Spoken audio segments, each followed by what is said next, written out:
Yes guys, welcome back to another video. Welcome to the George Benson football channel. Got a busy Chelsea news video for you guys today where we're going to talk about the reports that Todd Boehly is fully behind a clearing out process, an exodus of deadwood at Chelsea Football Club this summer, and some of the names being reported in said deadwood category might surprise some of you, but I do feel as though it's been a long time coming perhaps for a few of them, and possibly the right thing to do whilst values could still be at an acceptable level for Chelsea to probably accept losses on some players, but also just to clear some players out who desperately need clearing out to make way for new players in the vision of Graham Potter. If you haven't seen the debate, it's more of like an agreement slash reasoning, rationale, discussion between Eunice and I think it's a great video. I'll leave it linked down below. We talk about should Chelsea sack Graham Potter, and the comments from you guys on that video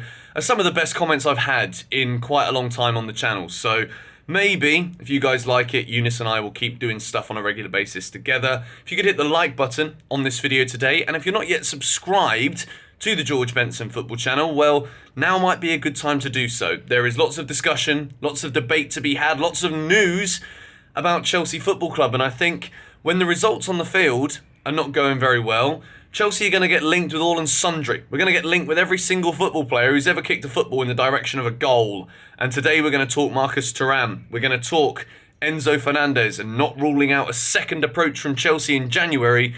And we're also going to talk Noni Madueke.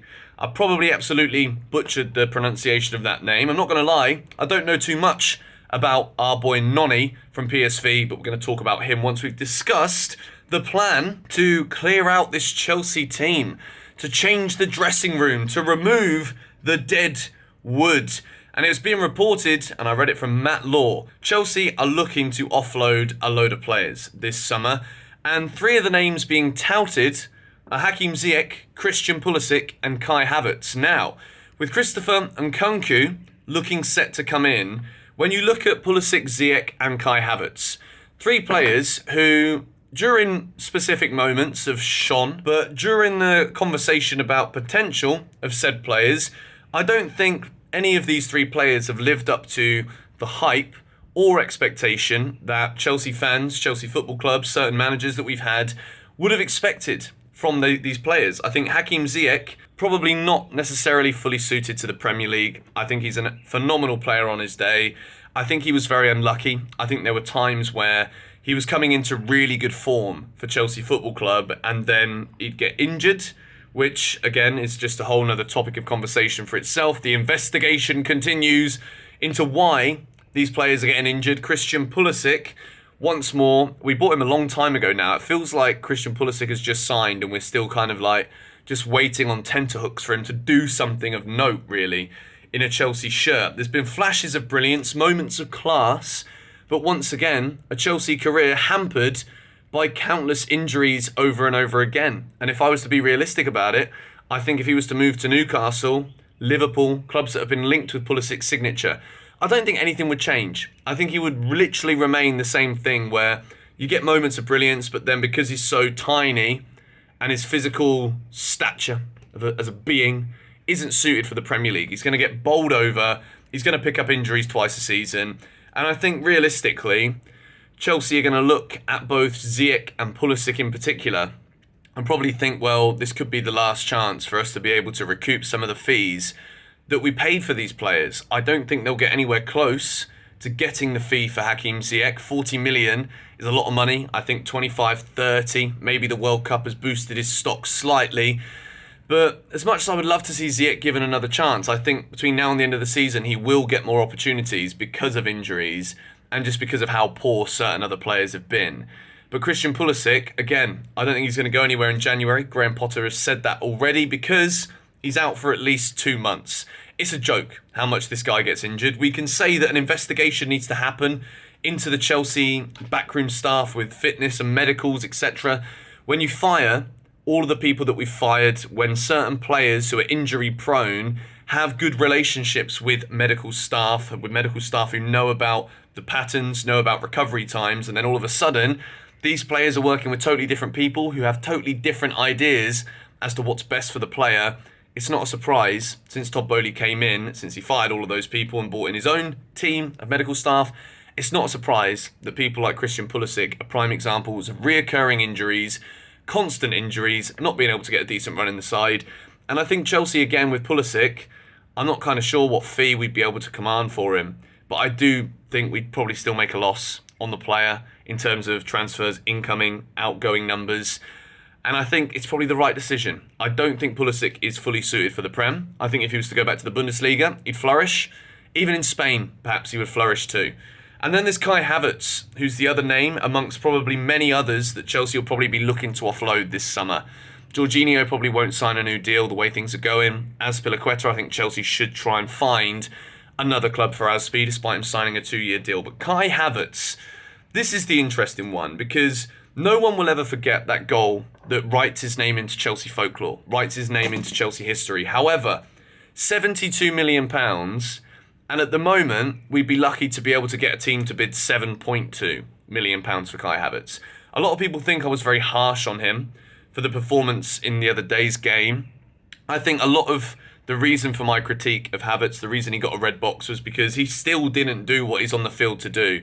And I think the disparity in quality between João Felix and Kai Havertz was alarming. And I think Chelsea, even though João Felix is on loan, Chelsea would do a lot better business, in my opinion, to spend 80-90 million to make João Felix's deal permanent than they would to keep hold of Kai Havertz and keep trying to use him as the striker. I don't really understand what Kai Havertz's position is on a football field. I'm not going to lie to you. I don't see enough quality in the player for me to say that he should be anywhere near the Chelsea first team. Yes, he works hard. Yes, he comes back and he tries to integrate himself with other players. He tries to link up. But decision making, when we're talking about elite level sport, right? The best players in the world are the ones that make these decisions, and they get them right the majority of the time for the benefit of either their own individual play or that of the team. Kai Havertz, his decision making is so poor that 9 times out of 10 it doesn't go the way we want it to or anticipate it going. And I think there is a lack of synchronicity between Kai Havertz and a lot of the other players in the forward positions in this Chelsea team. So if Chelsea are to cash in on Kai Havertz, I think it needs to be done now. I think Chelsea have been patient with him. I think obviously that goal in Porto has extended that time frame where we can be patient. But I do think now it's kind of hit a point where I don't really see what else we can do to wait for this guy. I don't think he's being used the right way. And I think a lot of that is because Tuchel, Potter, don't really know what to do with him. I think because he's cost 72 million, there is an onus to get the best out of him before Chelsea just write this off as another loss, technically, on a player. But I'm not seeing anywhere near enough. So those are the 3 names being heavily touted. The exodus, I think, will include many other players as well. I think we've either got a big January coming, which is still like up in the air, as we're about to go and talk about 2 more players we might be signing in a minute, maybe 3. But at the same time, I think the summer is where the serious business will be done. We move into the second news story of the day. PSV's Noni Madueke. I think he's only scored 1 goal this season. Chelsea are reportedly talking about a €30 million fee for the player. He's very good. I've watched a few videos. I'm not going to lie, I don't have time to watch the Dutch Eredivisie. I don't have time to watch it. I'm not going to lie to you. He looks exciting, but I don't think he's the player, to put this as bluntly as possible. I can get excited about it to an extent, but I don't think he's the player to immediately come in and solve Chelsea's problems. If you want a little disclaimer, yesterday in the video with Eunice, we talked about what might be more necessary in terms of a strategy when it comes to incoming transfers for Chelsea. Instead of buying all of these young players for the future, I think that we need to look at this recruitment strategy right now and be like, well, there's also a present that isn't quite going the way it needs to be and that desperately needs rectifying immediately. So I don't know if Noni Madueke is going to come in and be the kind of player who is immediately going to elevate this team. And I think right now we can look at this different strategy where we may be spending a bit less on players, and we can activate this in the summer and try and rectify the problem of an immediate lack of a lot of things in the first team. And I think we should be looking to try and spend the money this summer on boosting that bid for Enzo Fernandez from 80 million euros to close to the release clause to make him a Chelsea player. I think it makes so much more sense for the immediate and the future to be doing that. And I think Noni Madueke might be an exciting player, an exciting prospect, but I don't know if he's going to come in and elevate this squad immediately. So let's keep an eye on this one. Apparently Chelsea are in advanced talks to sign the player now. As this develops, I will do a bit more research. I'll do a bit more of a dive. I'll have a look and see where he fits into this Chelsea team. But as Fabrizio Romano keeps saying, any moves this summer, or any moves this January, for attack-minded players, Christopher Nkunku is still a Chelsea player come June. And João Felix, we'll see what happens if Chelsea can make that permanent, if it's a good enough deal, if he comes good, which I think he will, when he recovers from the suspension. I'm sure he's just peed off more than anything else. The final story of the day, Marcus Thuram. This one is quite exciting now. And when I spoke about it a few days ago, I was kind of a bit nervous about it because I'm thinking, well, Bundesliga tax, yeah, he's having a good season. But Barcelona are linked with him as well. And apparently, Borussia Mönchengladbach would probably be forced to accept an offer of around 10 million euros from Chelsea during this transfer window because he will go for a free in January.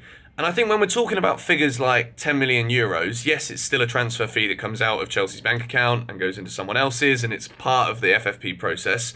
For 10 million, this guy's got a very good record. Goals and assists, can play anywhere across the front line. Maybe this is the kind of very low risk transfer that Chelsea also do need to do, as well as the ones that I'm trying to push for, which are the slightly more expensive, higher quality, world-class players that can immediately come in, elevate the team to a new level. Marcus Thuram for 10 million euros. I think Chelsea have got to go for this one. We desperately need reinforcements in the front line. Players that are fit are not performing, and we've got countless injuries, and we need to make up for it. We need to make the bench good enough to be able to bring serious quality on in forward areas. So Marcus Thuram for 10 million euros. And the final piece of news is that don't rule out a second bid for Enzo Fernandez in this window. We've spoken about Enzo a lot. You guys know I love him as a player, and I think he really would help solve a lot of Chelsea's issues. But anyway, going to wrap up this news video for you guys here today. If you did enjoy it, make sure you hit the like button, and as I said earlier, subscribe to the channel and check out the collab with Eunice yesterday where we talk about should Chelsea sack Graham Potter, and I think it's probably the best debate discussion I could have posted. I think the video was excellent, so go and check that one out. Link down below. Come on, you Blues.